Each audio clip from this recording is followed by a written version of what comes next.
Hey, this is Drake here. I was coming back with another Monster Hunter Wilds build guide, I guess you would say. It's kind of going over a little bit of updated builds after Arch Tempered Great Owl.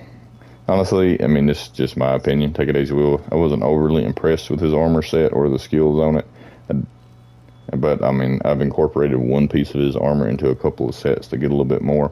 The main thing I was going to go over is a new set, and it doesn't include any Arch Tempered Great Owl, but honestly, it's a good set to farm most anything with, and it's this set I'm currently wearing. Forgive me, I've been playing other games, so I kind of forgot the controls a little bit.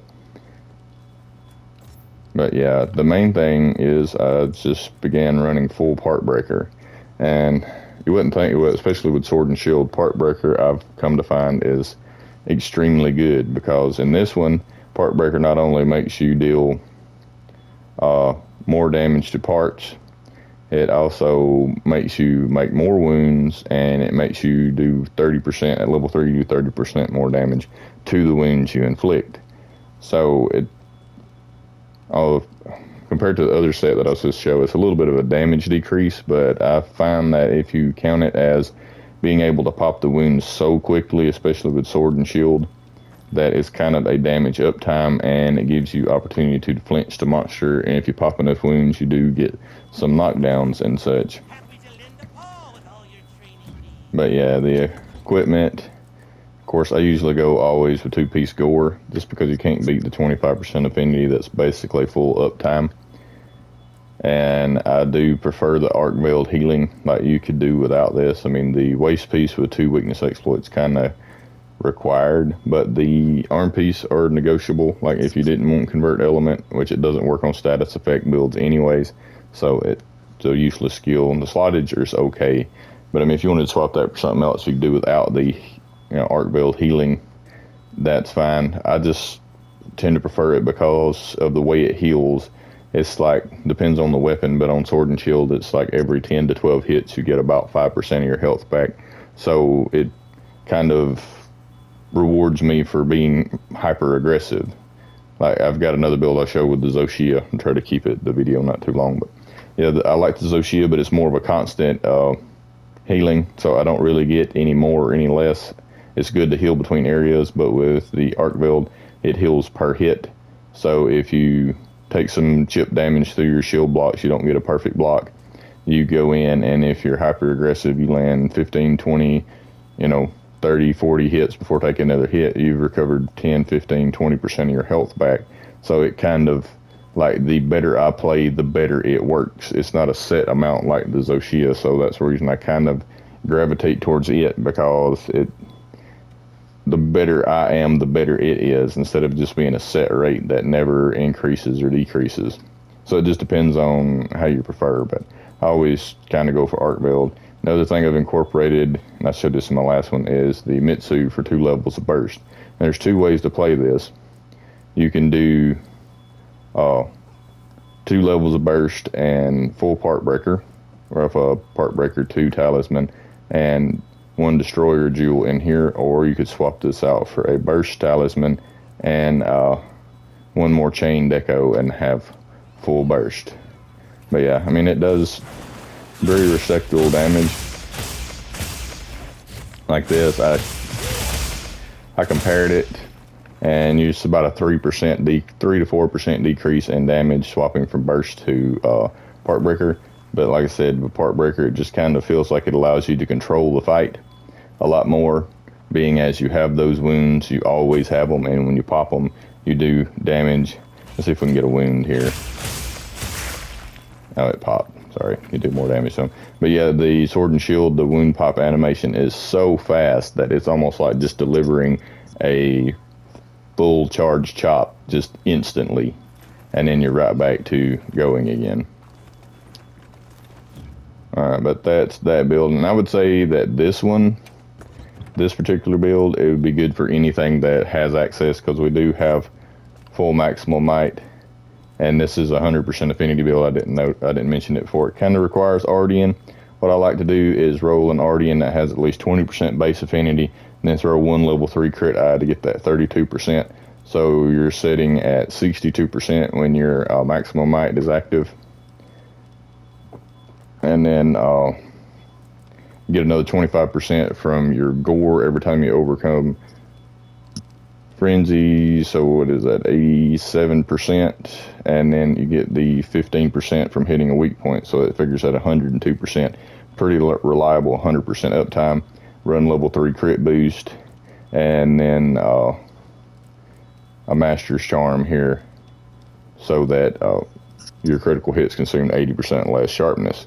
That's kind of the way I've started playing it. That way you can get away with only having 3 levels of weakness exploit, which allows you to go full part breaker or full burst for more damage, and you're not sacrificing any affinity. But like I said, if you don't have an Ardian with at least 20% base affinity, you're not going to meet that threshold. So I mean, if you have 15% on something, you're going to be dropping, you're going to be 95% affinity instead of 102%, which is,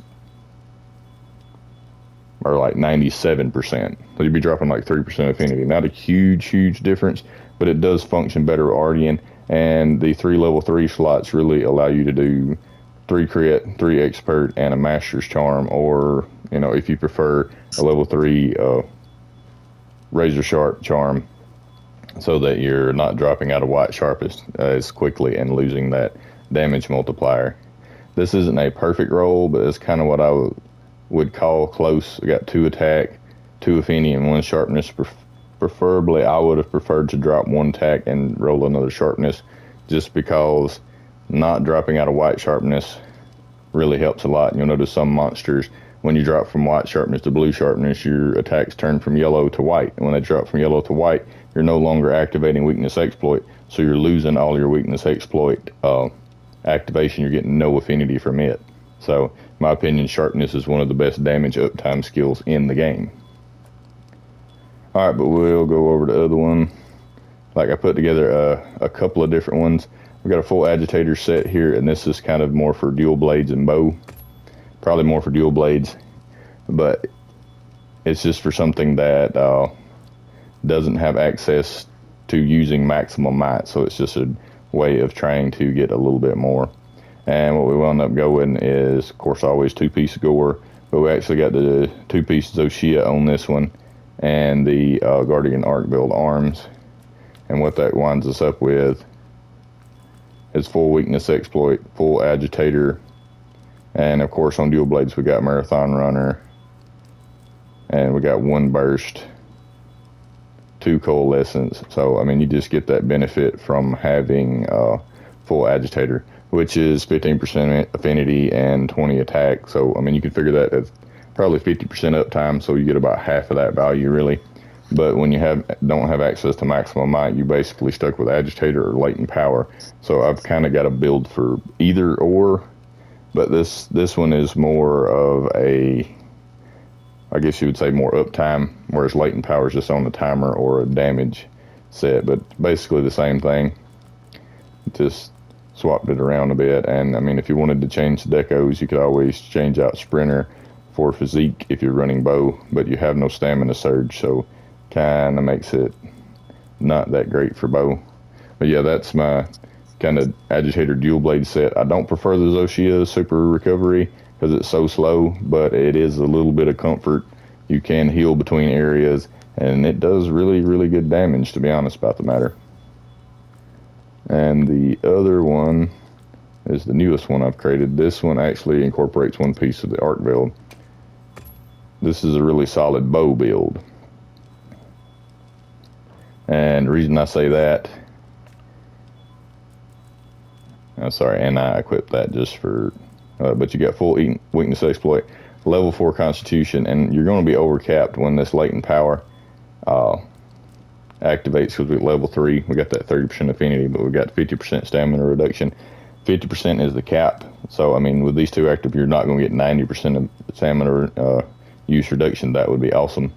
We still got our 3 evade window, which I like to run on most all builds just because it makes it feel comfy enough. I can easily roll most things. We got level 3 stamina surge, just simply because bow is based on your stamina. The more your stamina you have, the more you can control it, the more DPS you can put out. And of course we got level 1 burst, and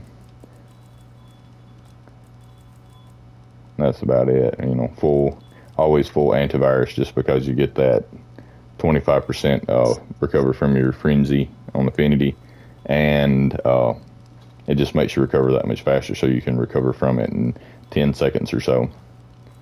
And what really makes this work, and we get full stun resistance and level 2 stamina surge on this one, so honestly this makes the Arch Tempered Great Owl legs a really good piece for any bow build, just because of this 2 stamina stun surge. And the stun resistance is honestly pretty good on bow, because you take increased physical damage when you're using a ranged weapon, so getting stunned can be a death sentence on that. And also the Arch Tempered allowed us to upgrade the power charm for latent power up to level 3 from 2, so we can just chunk that on and have the best of both worlds. And like I said, if you take a big hit, you're going to activate latent power, and if you're just in a longer fight, after 2 minutes it's going to activate anyway. So that's just the way we can supplement our affinity needs, because I mean that is basically the equivalent of having full maximum might. It's just we don't have the ability to keep it active 100% of the time. But like I said, it's either agitator or latent power, and that's just the choices you have. But yeah, that's just kind of it. I was going to go over these builds because I feel like they're some of the most comfy and some of the highest damage in the game. I was not going to include any hunts because I was trying to keep the video a little shorter. But yeah, I mean, the first build will work basically anything that can keep maximum might active the majority of the time. So basically everything but bow, dual blades, and possibly hammer. I mean, if you play hammer right.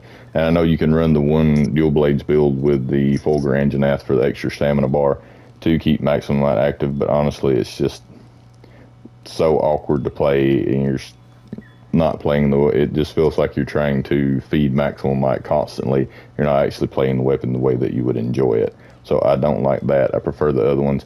And honestly, I just kind of like the Arc Veiled Healing, because passive health regen allows me to be more aggressive, take some chip damage, and re-heal it without having to withdraw to heal, which if you're not attacking, then that's damage downtime. No matter how good your numbers are on the screen, if you're not attacking, you're putting out 0 damage. So that's why I always kind of keep the Arc Veiled recovery on my sets, just because, like I said, you know, more time you're attacking, the more DPS you're putting out. But that's it. If I've missed anything, leave in the comments. Like the video, give it a thumbs up. If you want to see more, click that sub button. It really helps support the channel. And as always, thanks for watching.